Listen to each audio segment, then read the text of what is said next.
Well, hello and welcome to Insight with Political Tours, the travel company led by reporters around the world. As I speak, Israel is embarking upon a mammoth operation designed to uproot Hamas from Gaza. Whether or not it manages to do that remains to be seen. What is clear, though, the horrific scenes and the extent of the attacks, families murdered, mothers and babies kidnapped, party-goers gunned down in flight, will have profound ramifications for Israel, the Palestinians, and the Middle East. From Tehran to Riyadh and from Beirut to Dubai, no one will be left unscathed. Omar Rahman is a non-resident fellow at the Baker Institute for Public Policy. He joins us now. Hello and welcome, Omar. Hello, good to be with you.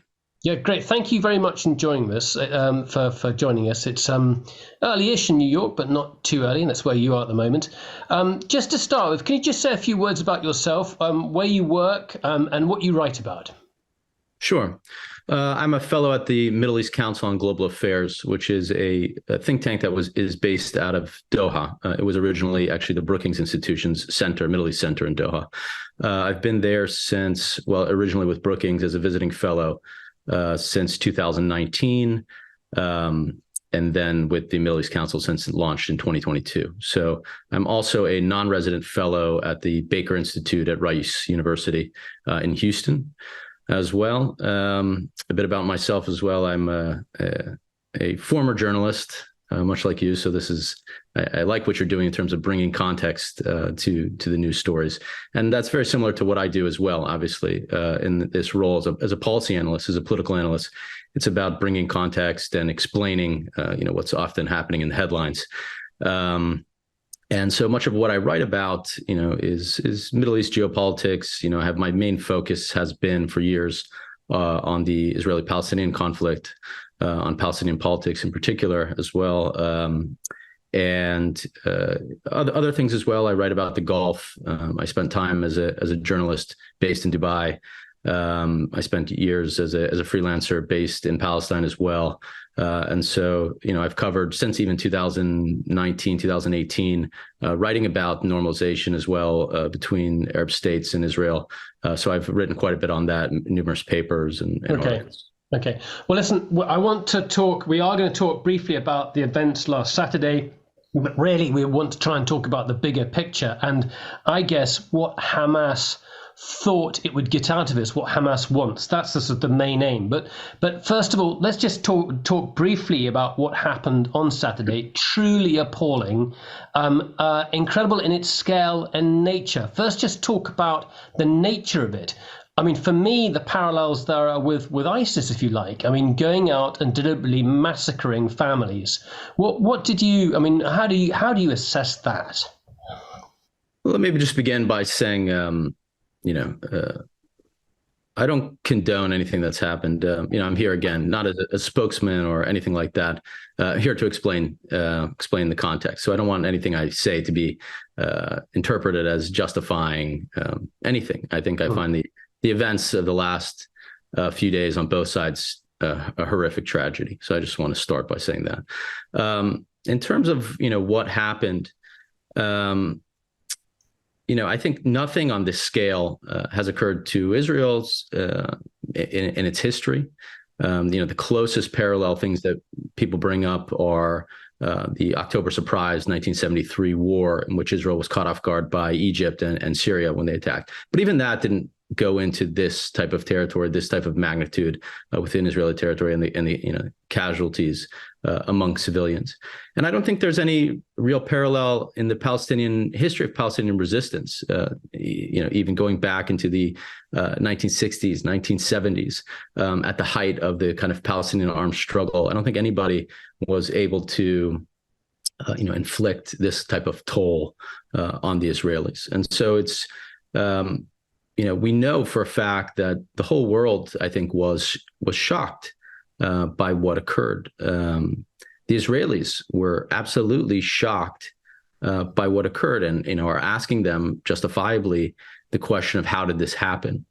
And I don't think, I think we need to entertain the possibility that Hamas itself was surprised by how this unfolded. You can you can plan for things, and it's a well kind of known adage in military affairs that the best laid plans can go awry based on once they're implemented. Yeah, but Omar, let's be clear about that. I mean, okay, the surprise. I'm trying to understand when you say that the surprise. I mean, they were clear. They were out there to kill civilians. And Hamas has done this before. If you go back to the Second Intifada, wide-scale bombings within Israel.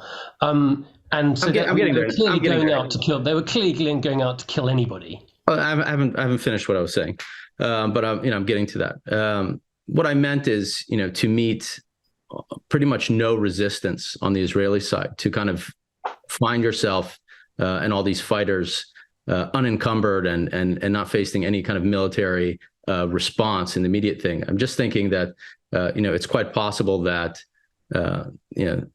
the attack itself, or just they were able to do much more than anticipated. Now, again, of course, that doesn't change the basic fact that civilians were targeted. Civilians of all stripes, men, women, and children were killed. And I think qualitatively, from a standpoint, from Hamas's standpoint, I mean, they have a track record, as you said, going back to the Second Intifada, and prior to that, going back into the 1990s, in which civilians were targeted. What I mean is that the scale of this, and their anticipation of what would happen and the response to what would happen, we should entertain the fact that even that was a surprise, that they found themselves, maybe again, this could be a military style attack, and it turned into a total bloodbath. Not to mean that they weren't targeting civilians or anything like that. So, I mean, we're going to explore this in much greater detail, but just from the outset, I mean, from anybody looking at what happened on Saturday, you would think this surely damages the Palestinian cause. Well, we can get into all of that aspect of it. In certain regards, sure, that the reputation of Hamas. I mean, not that it was a stellar reputation at all in the West, or image in the West. And it's obviously worse than it ever was, if it was ever good at all or redeemable at all in the eyes of the West. The Palestinian cause at large, this remains to be seen. We're 4 days into, what this was. Certainly there is, sentiment in the West, and extreme outrage in the West. Some of it justifiable, some of it not, but most of it, from what I've seen, is completely, out of context, dismissing the context. I mean, what you saw, a month ago in terms of, just people's understanding of the occupation, of the government that's in charge, the fascists, the religious fascists in charge in Israel, that's all under the table. Everything's, hunky-dory on the Israeli side. Like, this is a completely unprovoked attack. And I would caution against that. But if we want to go back to the question itself about, what happened here in this thing, again, I don't think, Hamas has a track record. I would caution against, accepting every story that's come out. There's been a lot of unverified claims around, beheading babies and all this kind of stuff. A lot of it's been retracted. Even the Israeli military came out yesterday and said, we have no evidence of nothing to verify that. I mean, even Biden, during a speech he gave, talked about seeing pictures or videos of babies. And then the White House came back a few hours later and clarified, well, actually, he was going off of comments from the Netanyahu office. So, there's been a lot that's in the news. Some might be real, some not, but I think there's been a lot of irresponsibility on the side of the press in terms of just publishing every unverified thing. And that's kind of, it's very dangerous in this moment in which, Israel's bent on revenge, and, there's nothing in its way. I want to ask more questions about Hamas's aims, but before we do that, I want to get some understanding of the organization itself. It evolves from the First Intifada, I think I'm right, and it's got associations with the Muslim Brotherhood that came out of Egypt. So it's conservative, it's Islamist. Can you bring us up to date? What happened tell us a bit more about that, but then also about what happened in 2007. So why Hamas is in Gaza? Sure. If we want to go back in time, Hamas's origins Obviously, the organization itself was formed in the late 80s, right at the start of the first Intifada, or shortly afterwards. But its origins go back, to the 1970s. It's a Muslim Brotherhood affiliate in Palestine. In most of its original work, again, the Muslim Brotherhood was about raising religiosity within Muslim societies, or kind of a return to Islam as a pillar in people's lives, because a lot of these societies in the Middle East, especially in the 40s, 50s, 60s, had become, and the politics especially, were very secular. And so this was a response and part of a religious revival in the 1970s, especially. But Israel, it's important to note that its own relationship with the Islamist factions, especially in those early days, was one of support, because it saw it as a counter to the secular nationalism of the PLO. And it was part of a kind of a divide and conquer strategy among Israel to support those as a counterweight to what was happening on the PLO side of things. Anyway, in the first Intifada, that kind of took a turn. Hamas was organized out of that, and became active politically, and that was a change. And then eventually adopted kind of an armed stance, a stance of armed struggle and violence.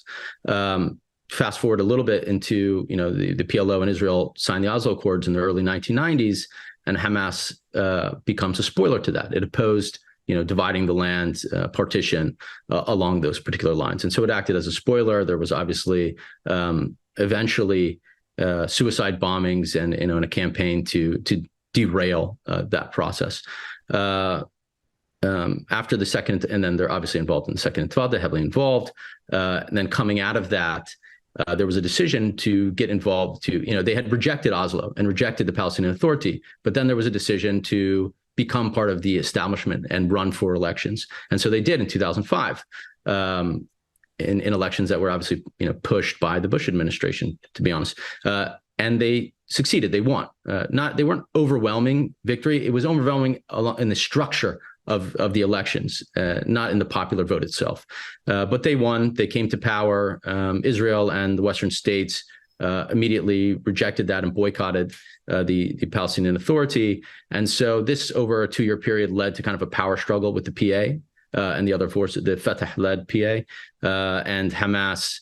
It all played out in the end in Gaza, and Hamas actually defeated the Palestinian Authority and drove them out of the Gaza Strip and took over. And so, at this point here, what I want to do is just kind of bring up and share a screen here, and just to give us a bit more context to talk about Gaza.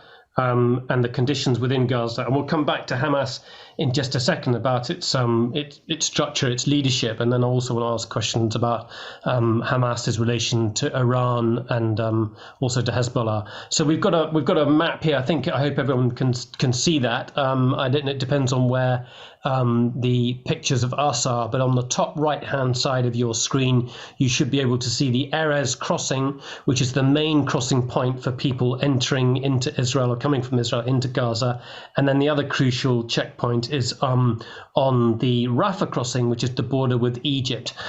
So since Hamas took over, Israel has basically enforced a closure of the Gaza Strip, controlling goods, water, and also although there's a power station in the north of Gaza, it has a power supply and water supply going into the region. Can you tell us a bit more about the conditions? I've also got another screen also that will talk about some of those conditions as well. Sure. Let me just say also that what you're showing now, this kind of enclosure of Gaza, didn't start in 2007 with the takeover by Hamas. Really, its origins are in 1948, because 70% of the Gaza Strip are refugees, and Israel did not want them to return to their homes.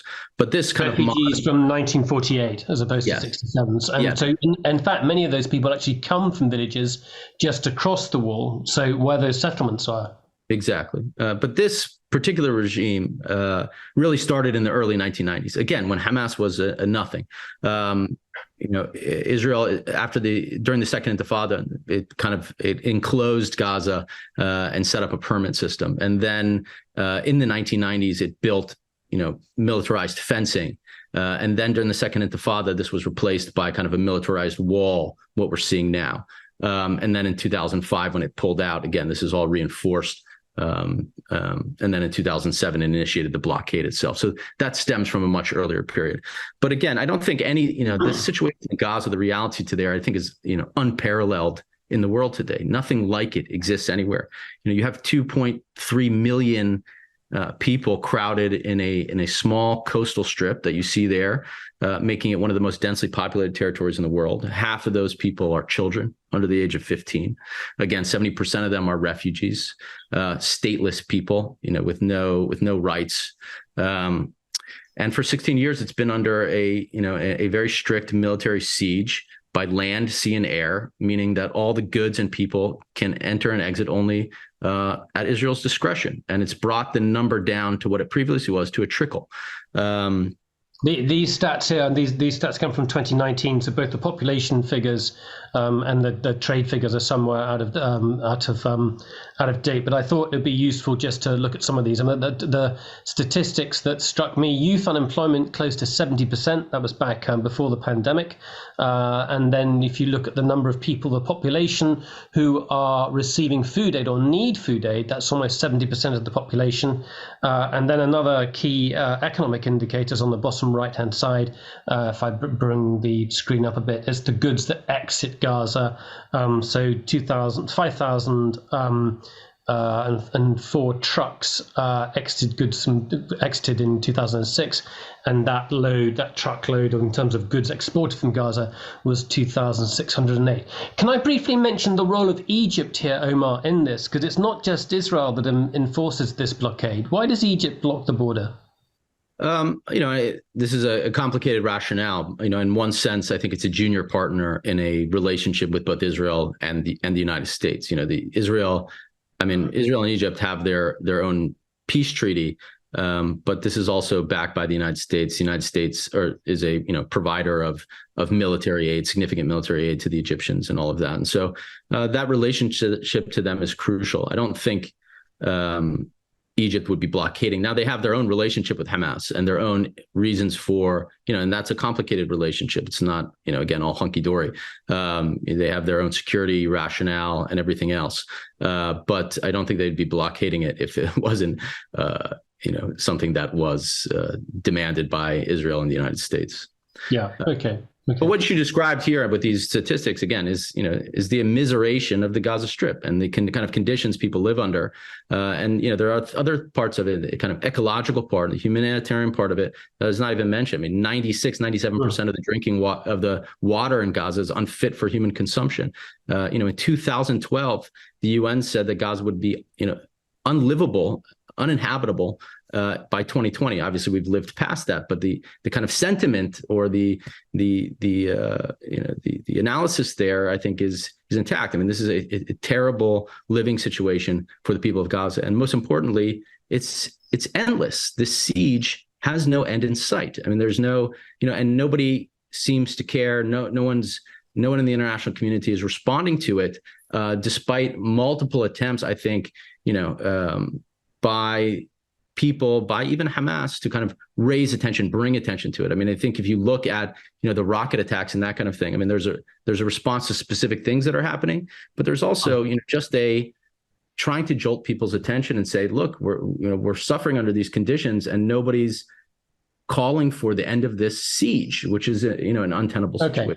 Okay, well, let's. I want to get questions from people, so please do, everyone watching, start putting questions in the Q&A box. And most people's screens, it should be on the bottom right-hand side of your screen. Just click that button and type in your questions, and then we can put you up so you can ask your questions. You can put your questions directly to Omar.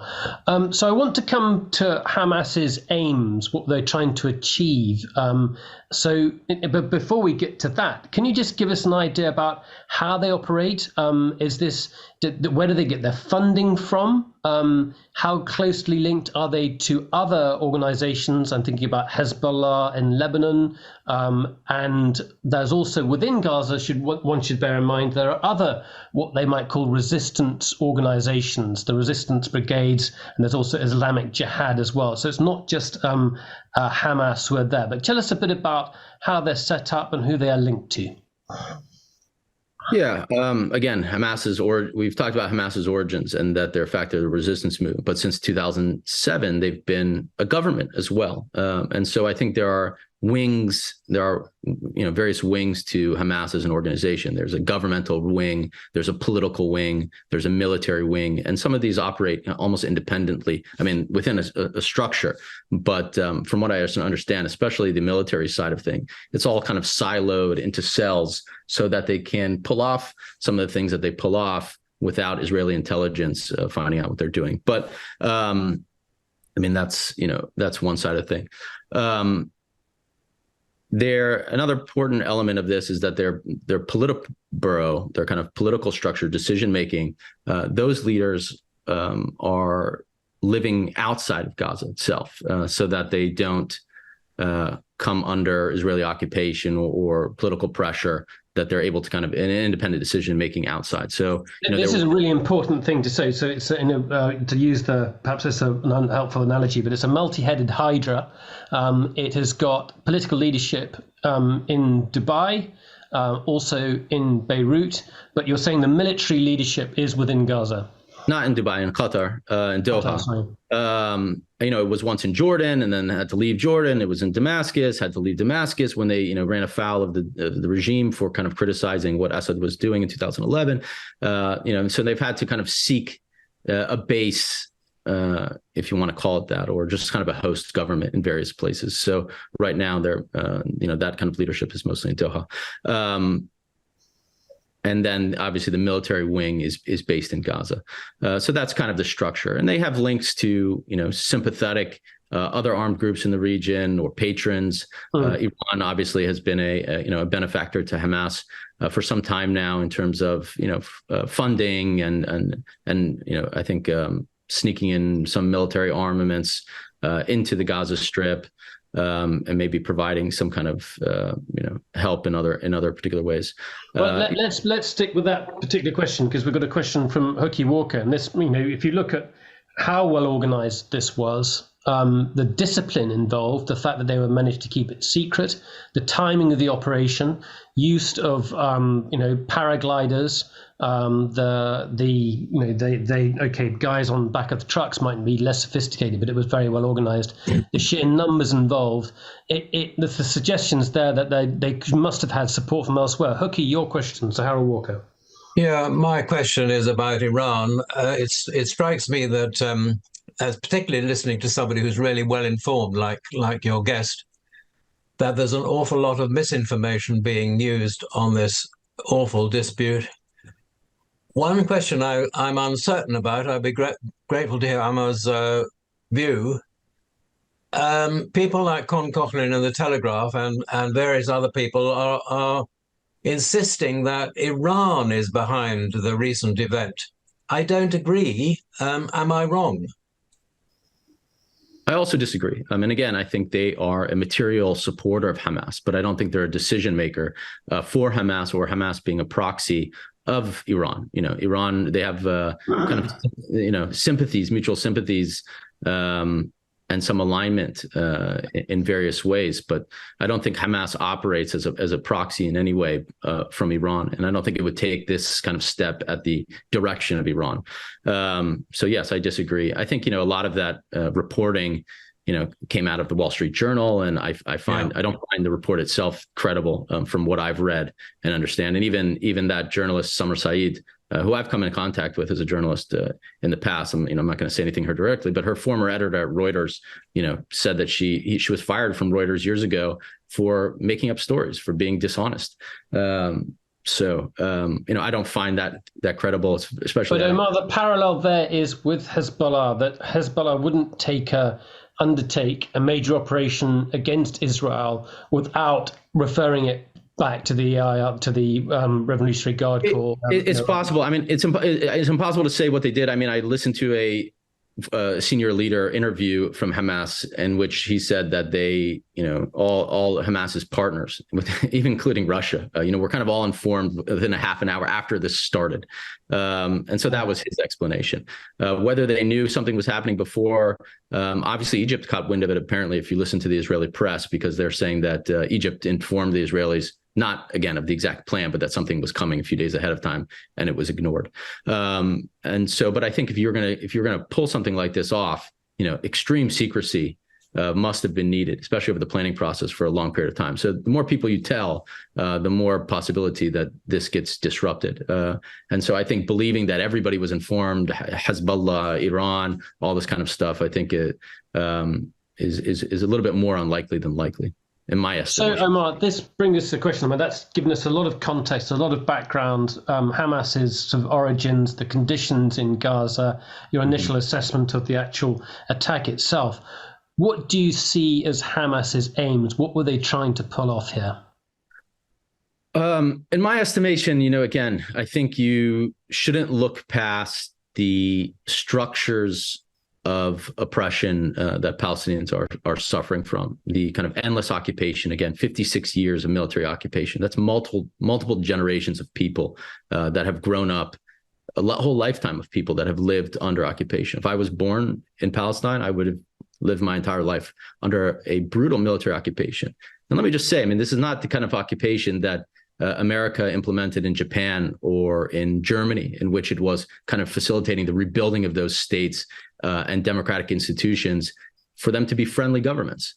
Israel's goal here with the Palestinians is to occupy them in order to prevent a resistance to their dispossession. That's what's in place. This is a very brutal occupation. There's obviously, again, the siege that's endless, as we mentioned, the conditions in Gaza, and increasingly, I mean, you're getting a unanimity in the human rights community that what exists now on the ground in Palestine, Israel-Palestine, is an apartheid. And so I think you're responding to that overall structure of oppression. Over the last year to 2 years, you're seeing a significant rise on the ground in violence from the Israelis, repressive violence against the Palestinians. You're seeing, fundamentalists in government that are, going after Al-Aqsa Mosque, bringing settlers there constantly. So this is kind of a provocation that's been happening repeatedly. Okay, so you're saying don't overcomplicate this, and you're actually saying the reasons are pretty basic, and in actual fact they're in front of your very eyes. It's the developments within Israel and the fundamentals of actually what's going on in Gaza. Yes, no, so that's one element, and I think this is multi-factor. The second element of it is that the Palestinians are being rendered invisible. They're being cordoned off behind these walls in these kind of enclaves and forgotten about. Israel's tossing away the key, and it's under the impression, it's under the illusion that it can ignore the Palestinians and that the world will ignore the Palestinians and that they can kind of manage this indefinitely without addressing the underlying political conditions and political aspirations of the Palestinian people. And so that is the kind of modus operandi of the Israeli government, particularly the Netanyahu, who's been in power for quite a long time now. He's Israel's longest serving prime minister. And so there's a response to that we won't be ignored. We won't, and again, it actually kind of harkens back to the PLO in the 1970s, 60s and 70s, in which the Palestinians were deliberately being forgotten about, kind of erased. It was an Arab-Israeli conflict. The Palestinians, you couldn't even say the name Palestinians. It was, they had no kind of presence. And so a lot of the actions that happened, which were deemed terrorism at the time as well, were to it's a double-edged sword in terms of delegitimizing of the entity, but to say we're here, don't forget about us, we have our thing too. And so I think there's an element of that to it. I mean, you saw Netanyahu's speech at the UN in which he says, we don't need the Palestinians should have no veto over these processes. So there's a geopolitical context here in terms of normalization that was happening in the region, countries embracing the Israelis at the expense of the Palestinians, or kind of ignoring the Palestinians as a political actor here. Let's come back to that in a second. We've got more questions coming in. Richard Burrows has got a key question. Go ahead, Richard. Thanks, Nick. Yes, given the context that Omar has sketched out and the background to what has happened over the last few days, one of the things we've been puzzling about, and we haven't had obviously comprehensive viewing of all the coverage, but the PLO seems to have been pretty silent in what we've seen about what has happened on both sides. And I'm just wondering, given the context again that Omar sketches for Palestine as a whole, why are they not being more vocal? Yes, it's a very good question. And it has to do with the state of the PLO today and the state of the PA and how it factors into this kind of overall picture that I'm painting. I wouldn't say they have been completely silent because, I've seen, obviously, the PLO ambassador in the UK, Sam Zumla, has been all over the press speaking, and the, Palestinian ambassador to the United Nations, I've seen give, comments and stuff like that. So it's not completely silent. But Mahmoud Abbas, the president, the chairman of the PLO and the president of the PA, has been silent because they don't really have a whole lot to say and have not. Anthony Blinken, the Secretary of State for the United States, is going to go meet with Abbas, but they're kind of marginal actors in this whole drama that's been unfolding. And the PA has been kind of co-opted into this structure of oppression that's being mentioned. The project to produce a Palestinian state through negotiations has failed, and there hasn't been a negotiation process in place for several years, nothing. And so they've kind of, been reduced to part of the security apparatus for Israeli control in the occupied territories. And that has seen their complete erosion of their legitimacy and support among the Palestinian public. Mahmoud Abbas has like a 17% approval rating among Palestinians. 60% of Palestinians view the Palestinian Authority as a burden on the Palestinian people and on the Palestinian cause. And so we've seen the kind of complete erosion. And so they don't really have anything to say in this regard. And they're kind of, they're at the helm of power and leadership only by the fact that they haven't held elections in a very long time. There's been no updating of the PLO leadership, and they have a very strong repressive apparatus, which is supported by Israel and the West, in which they maintain control of the occupied territories. So, that's, I think, the position of that leadership. And isn't that part of the point? Is Hamas is out there to break the current paradigm, to say that they are the resistance, the PA clearly is not, and that also you referred to the agreements with Middle Eastern governments and Israel trying to put a block on that. How do you, specifically in terms of Saudi Arabia, how do you think this affects that deal, the rapprochement between Saudi Arabia and Israel? To answer the first part, yes, I agree with you. In one sense, it's Hamas is really, as an organized political entity, is the remnant, the last remnant of a Palestinian political entity that is calling for resistance, that has been defiant. I think that's part of the source of any popular. I don't know what its support base looks like today after what's happened, but it maintains about 20 to 30% popular support. So it's not huge, but it's not insignificant either. And it's based on that kind of continuation of resistance. Now, when it comes to the Saudi deal, normalization,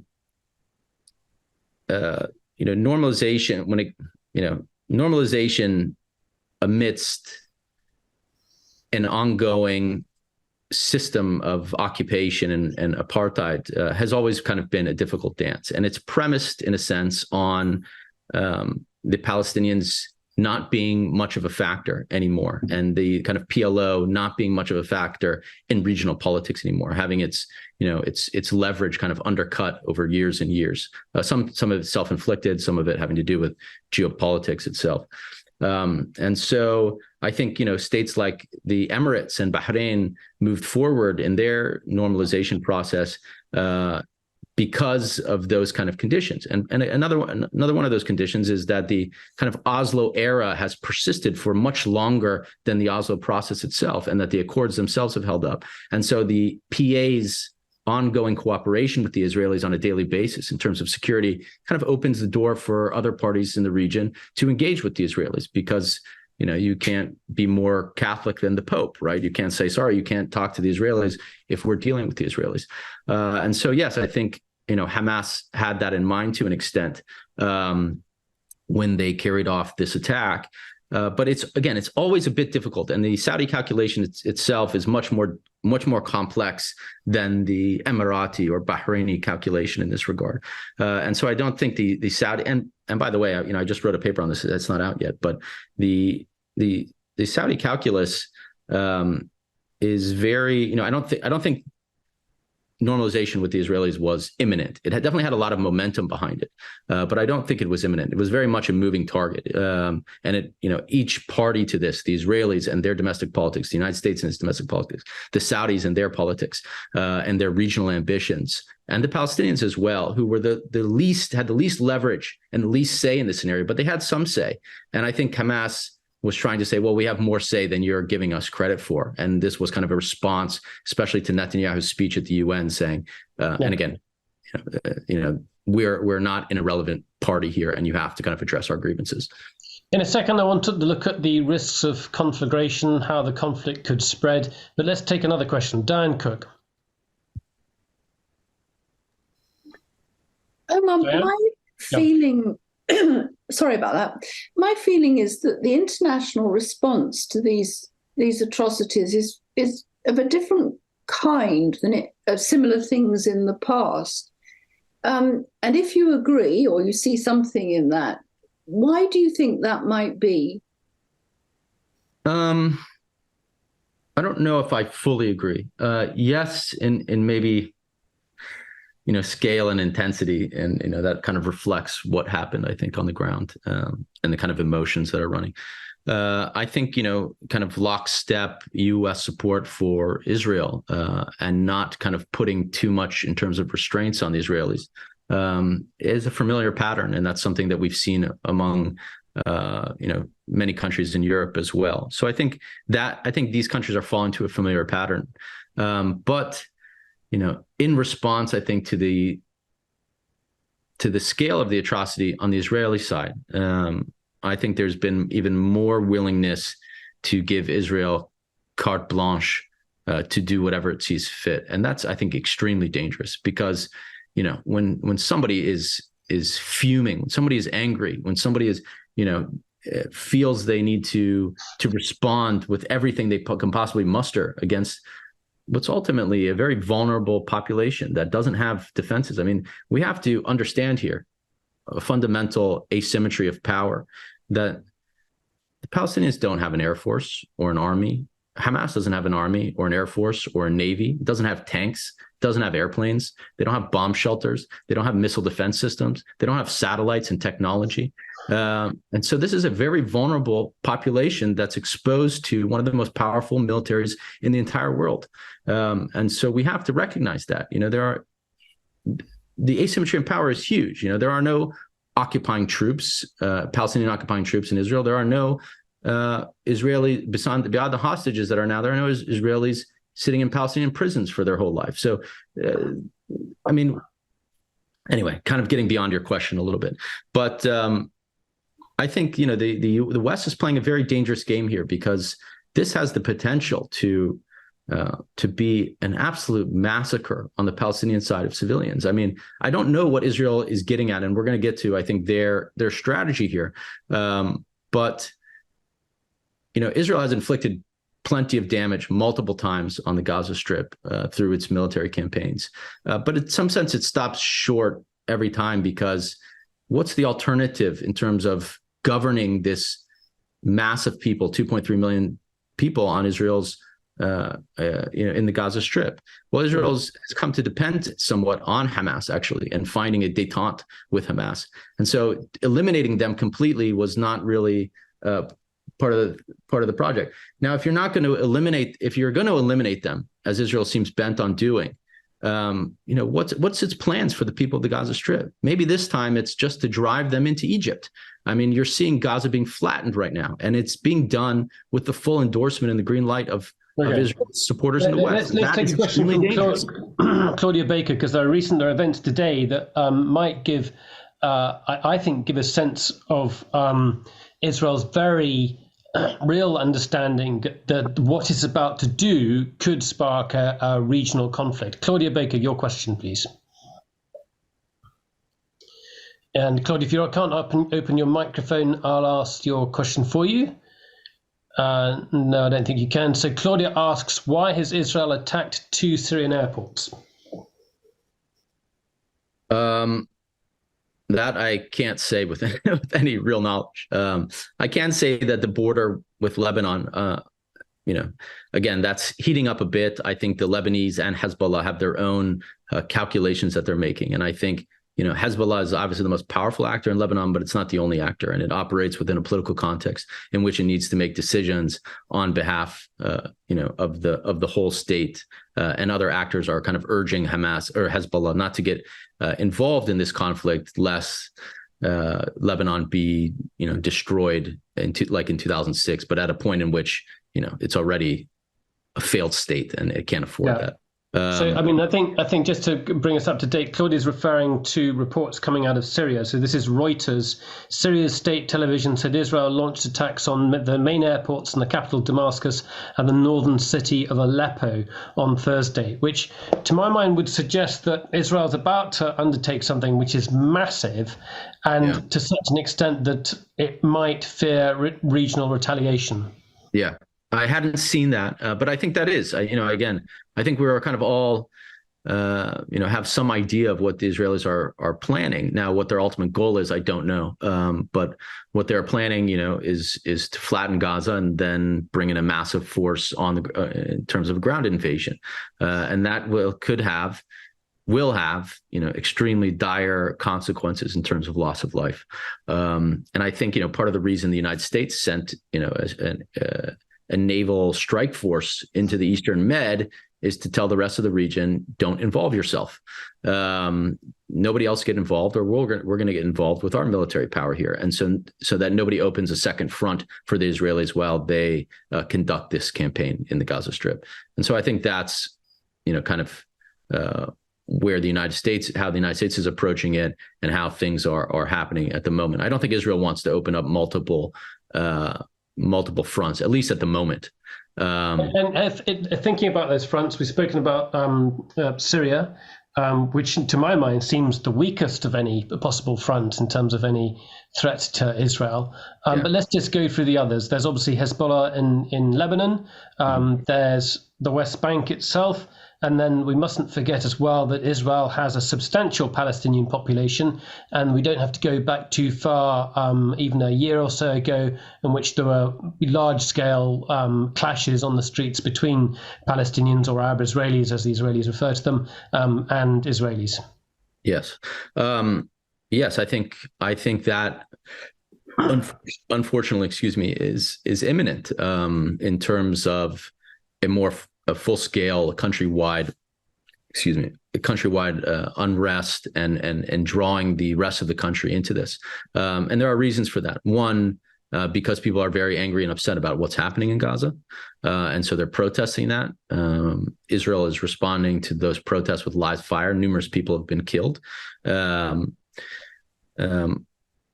is kind of what I mentioned in terms of structures of oppression throughout the country. What happens in Gaza doesn't stay in Gaza, and what happens in Jerusalem doesn't stay in Jerusalem. It spreads throughout the country.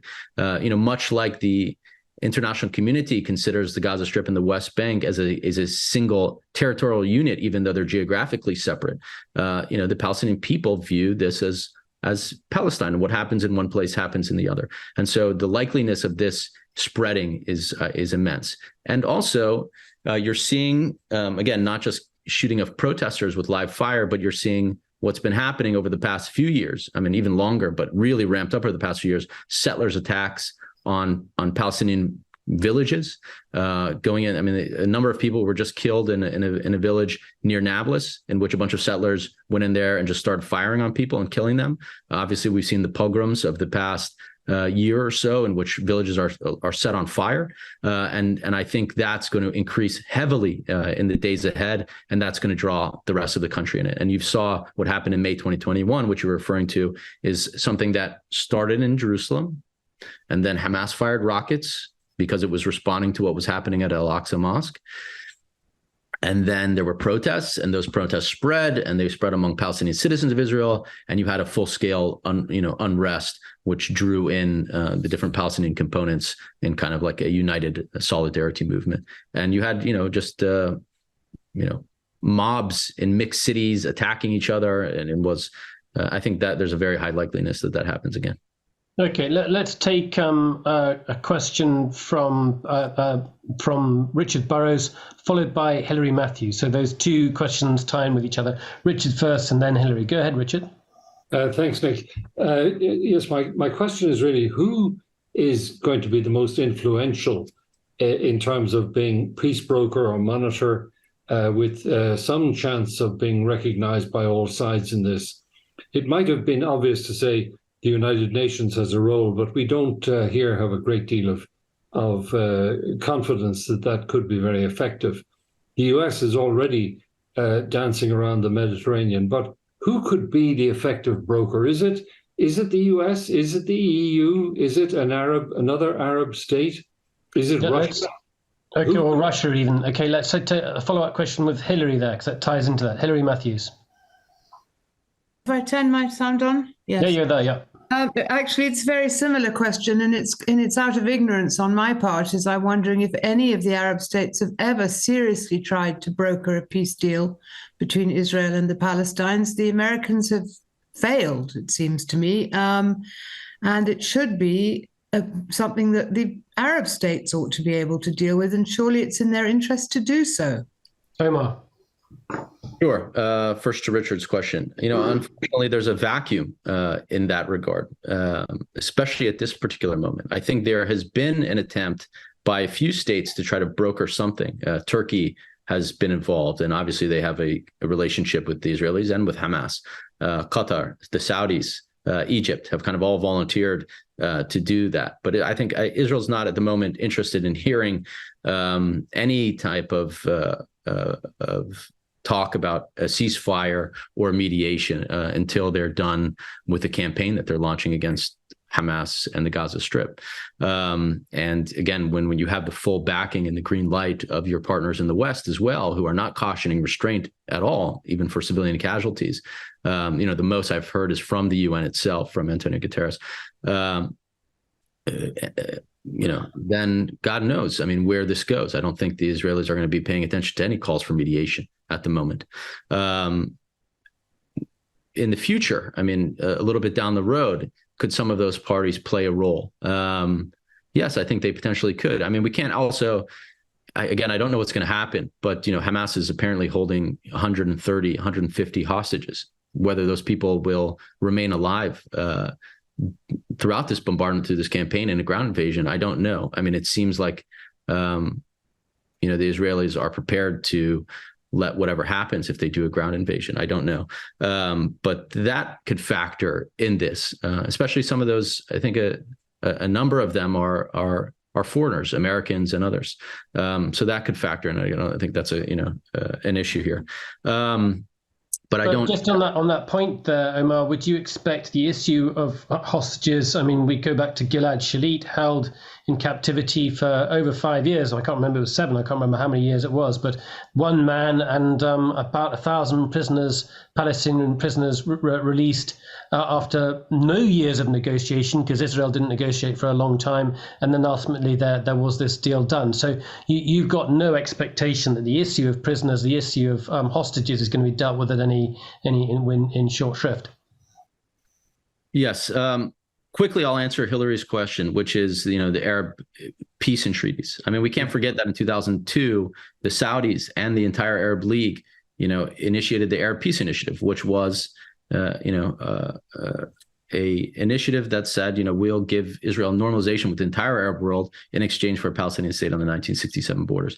And that has been kind of reiterated ever since on offer to the Israelis, an offer that they have never kind of taken seriously or considered for various reasons we can get into. Now, back to the issue of the hostages. I think this plays into my initial comment in terms of what Hamas was expecting, I think, when it launched the attack. Maybe it was expecting to qualitatively or quantitatively take many more soldiers, because this has provided leverage in the past to kind of negotiate with the Israelis. As you said, Gilad Shalit was held, I think, for 5 years. This is a single soldier who was exchanged for 1,000 prisoners. I mean, and this needs to also get to the kind of role of prisoners within the Palestinian calculus itself. And, who are these prisoners and how they're held by the Israelis? I mean, you have over 1,000 Palestinians who are held in what they call administrative detention without any charge or trial, without any evidence presented against them. And they're held indefinitely. They can be held for successive periods of 6 months. Some are held for years and years without any evidence whatsoever. And that is just those people that are held in administration detention. The rest are tried within a military justice system in which the conviction rate is 99.9%. So you basically have complete, they're put through a military court system in which Israel convicts everybody. And so, these are political prisoners. And there's a reason that Israel would be willing to exchange 1 for 1,000 in that regard. So anyway, that's getting to that. And so I think Hamas was looking to take prisoners, obviously, and kill a lot of people as well, but to take prisoners in order to exchange a major prisoner exchange and get these other prisoners released. That's the kind of longer term objective. And it's going to factor into a political calculus. Although the fate of the hostages, you have this type of scale of campaign against Gaza and a potential ground invasion. God knows what the fate, of those hostages will be. Okay. But I think that's the kind of long and short term calculus here. Can we talk about Israel's goals? Because they're not, apart from saying they're going to crush Hamas, it's not entirely clear what they are to me.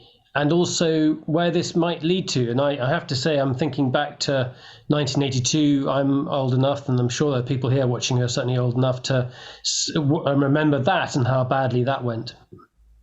Lebanon, I'm thinking about Lebanon in 1982. Yes.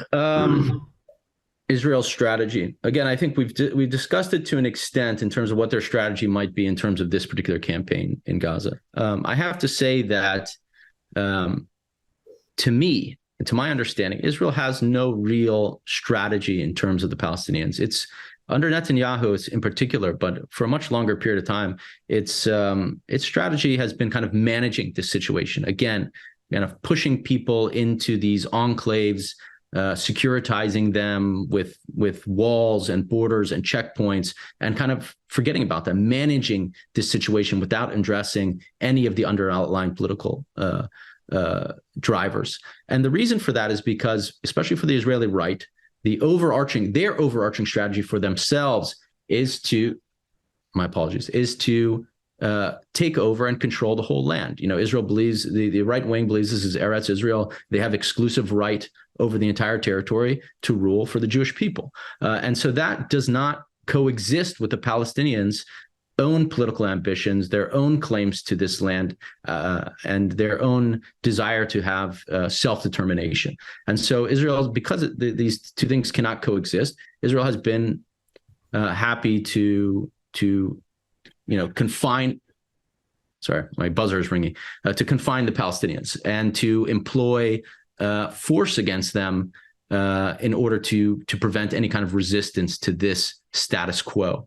And this is a failure of strategy. This is a travesty of justice, and it's totally inhumane. But this is the prevailing landscape, and I don't think Israel has a strategy. And their own, you can listen to Shlomo Bram, who's was a chief strategist for the Israeli Defense Forces. Talk about this. All of this emanates from the fact that the Israelis don't have a strategy when it comes to the Palestinians, that they're unwilling to address root causes and that. And so that's where it's coming from.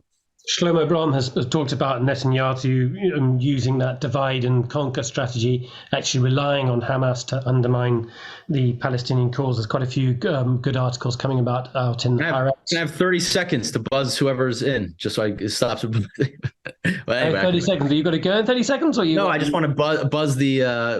do. If you need to go and buzz somebody in. While Omar is doing that, I'm just going to read something out, which is from Anne Shelb-Pfeffer, who we've interviewed numerous times. He's a correspondent for The Economist and also a columnist for Haaretz. And he basically talked about the risk of Israel and the IDF screwing up to use his words in terms of the operation. It says, the moment the army commits tens of thousands of soldiers on the ground, if political leaders don't make clear what the goal is, even the best laid plans will immediately go awry.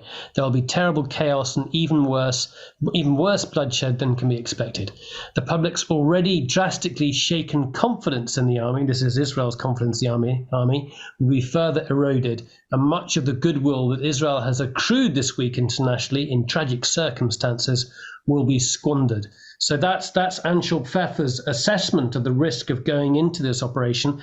Just as a reminder, but I think you've been to Gaza and reasonably well. I have too. Some of those, it's got on the east side of it. We saw on that map there. If I go back to it, I think this is quite useful to look at.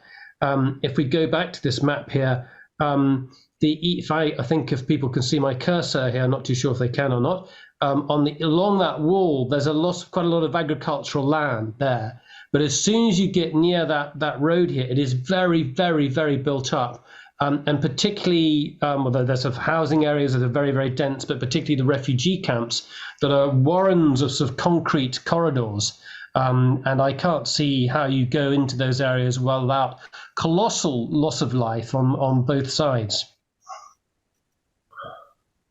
Yeah, I think one thing we haven't mentioned here, and again, this goes back to Israel's strategy. I can't discuss, the military tactics and how they go into an urban center, but Israel has cut off food, water, electricity, fuel to the population now for a few days.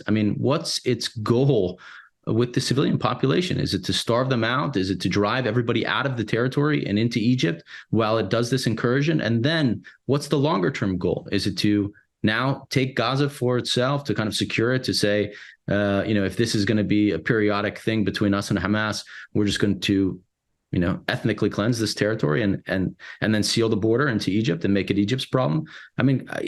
It's hard to fathom what the ultimate strategy is here. Again, you're I don't know, committing. But then let's take. I've got a question here from Alan Livingston. This is a sort of a last follow-up, and I think we're going to wrap up after this one here, which really addresses Hamas's aims. Go ahead, Alan. You're there. Go ahead, Alan.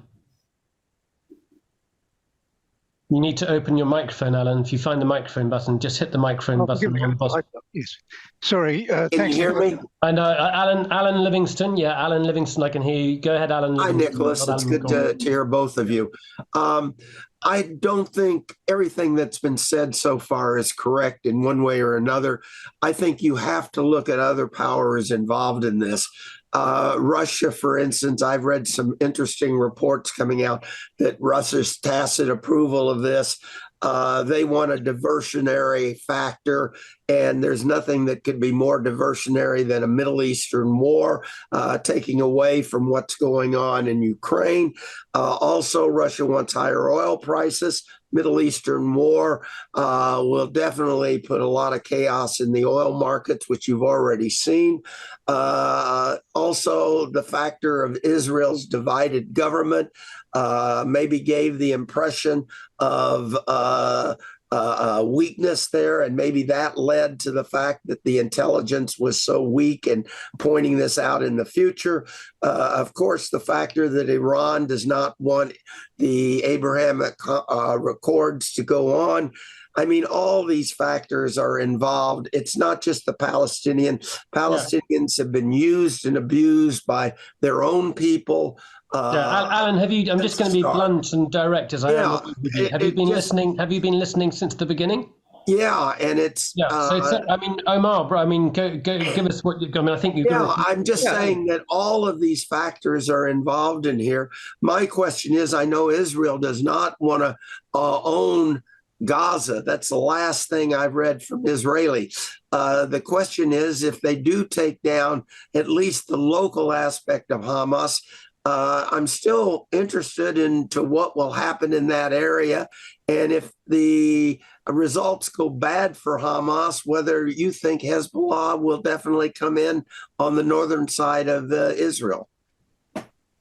I'll answer three questions that Alan posed, or comments that he posed. One, again, when it comes to whether Israel wants to own Gaza, I don't think it wants to own the people of Gaza. Whether it would own the territory of Gaza is something else entirely. And that's when we're looking at, what is actually happening here and what's driving the Israeli response. But yes, if the people remain there and it doesn't want to own it, then who governs it? That's always been the problem for the Israeli calculus here. Okay. The second, Russia. I think, just because Russia may benefit or give tacit approval ex post facto doesn't mean they were informed and gave their approval to Hamas ahead of time. I think maybe that's part of the Hamas calculus. And one of their top leaders who gave that interview that I was talking about earlier mentions the Russians in that after the fact, when they were informed, did give their tacit approval to what was happening for the reasons you stated, because it acts as a distraction, especially to the United States in terms of the war in Ukraine and everything else. So that was at least part of his rationale. Whether that's true or not, I can't say for certain. But again, it's not saying the Russians were telling Hamas, you should do this, but maybe Hamas calculated that they would have support among certain sectors of the international community, the Russians, the Iranians, and stuff like that for the action that they're undertaking.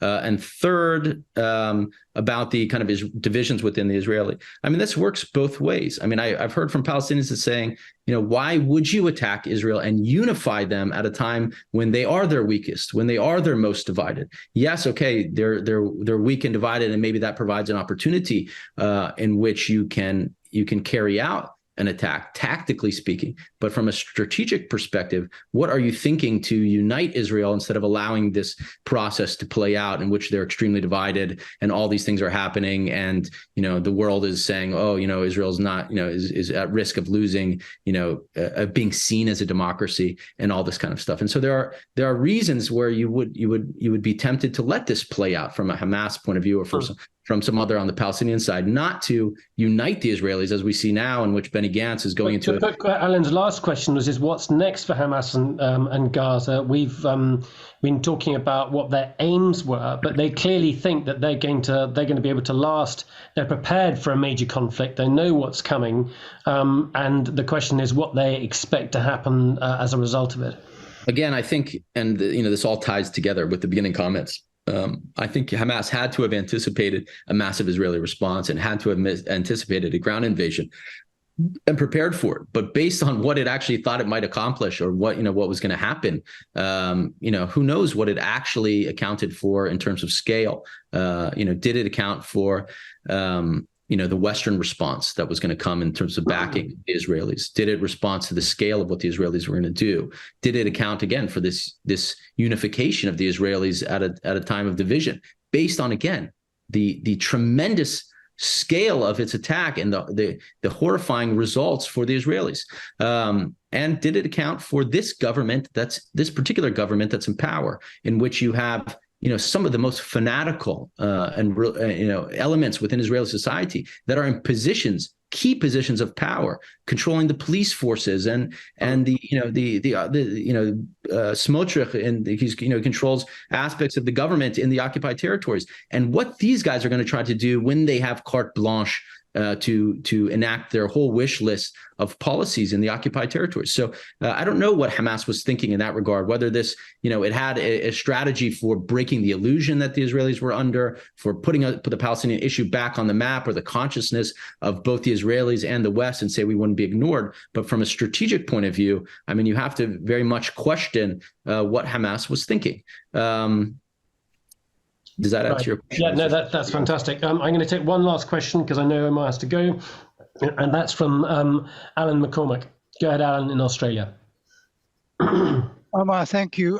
I have just two brief questions. One, over the long term, we've failed in the West to have any informed understanding of the Palestinian position. Can you account for how it is that voice has been denied? Is there some effect of censorship that achieves that end? And that sounds conspiratorial, but it might be. But secondly, in your own personal writing, do you come across any censorship restrictions on your ability to say and speak as you want? Thank you. Yes, I mean, I think certainly as a point of fact, the Palestinian point of view, the Palestinian perspective was for a very long time shut out of the mainstream in many Western states. And I can speak from an American perspective because I'm an American, that this point of view was censored to an extent and denied in the public arena. And there are many reasons for that, owing to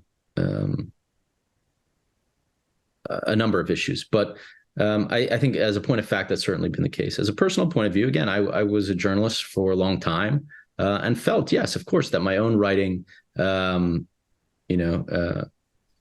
published in a lot of mainstream publications in my time. But at the same time, it was very difficult, I think, to work as a journalist, to speak even in objective terms on the Palestinian issue. You would have, I remember being, reporting on Palestinian nonviolent resistance in some of these villages in 2009, 2010, 2011 in the West Bank. And I would have, like an editor from Rolling Stone tell me, did this really happen? Are you sure? Can you, verify this kind of thing? Just to basic things that were happening. And yes, this kind of thing is happening. And so I think, there's been a much more of a willingness to allow either Jewish Americans or Israelis to kind of have the floor and not allow Palestinians or to kind of question their point of view in the West. And I think, this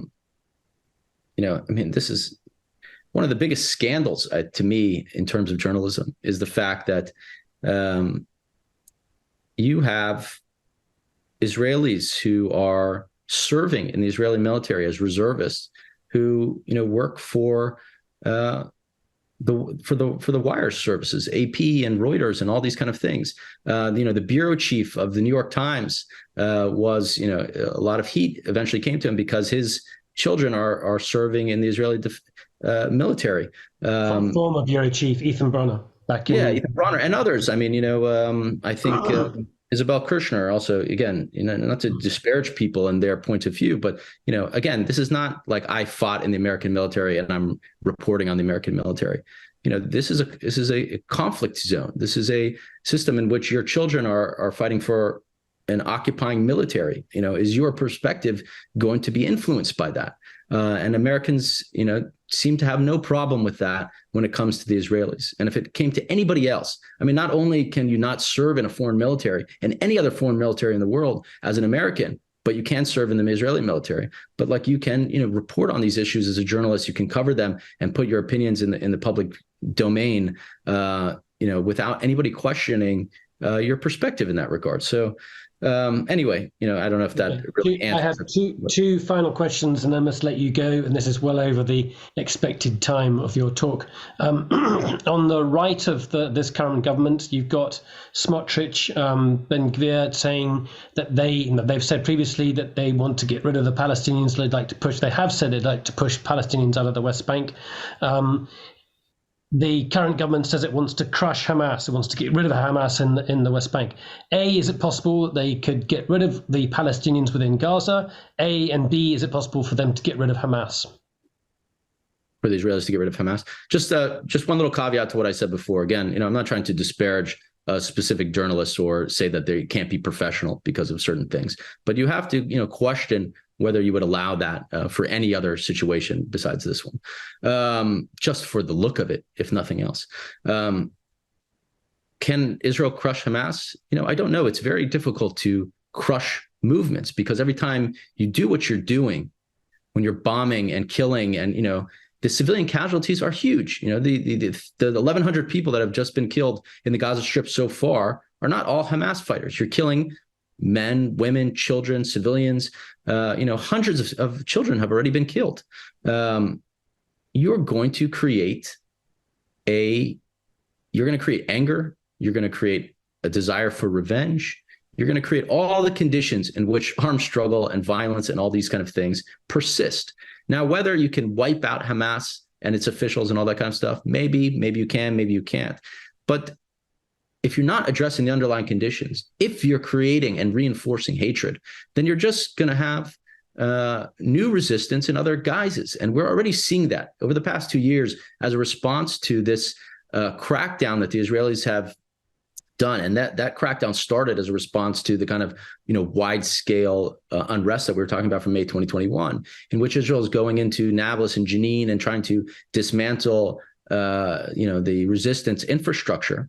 It spawned all kinds of Palestinians unaffiliated with Hamas whatsoever, or Fatah, or any of the kind of legacy Palestinian factions that are just fighting on their own because of the situation they live in. So just because you eradicate Hamas doesn't mean you eradicate resistance. I mean, as long as people live under the conditions they live under, you're going to have resistance to that because you're unwilling to allow people to live as normal human beings. Palestinians live in a very abnormal situation. It's unprecedented. Nothing exists like it in the world today for as long. And so, people are going to resist that. You may cow their leadership, you may defeat them, you may eradicate elements of that, but unless you address the conditions, it's going to continually happen. And so, no, you're not going to, maybe you might defeat Hamas, but you're not going to defeat people fighting for freedom.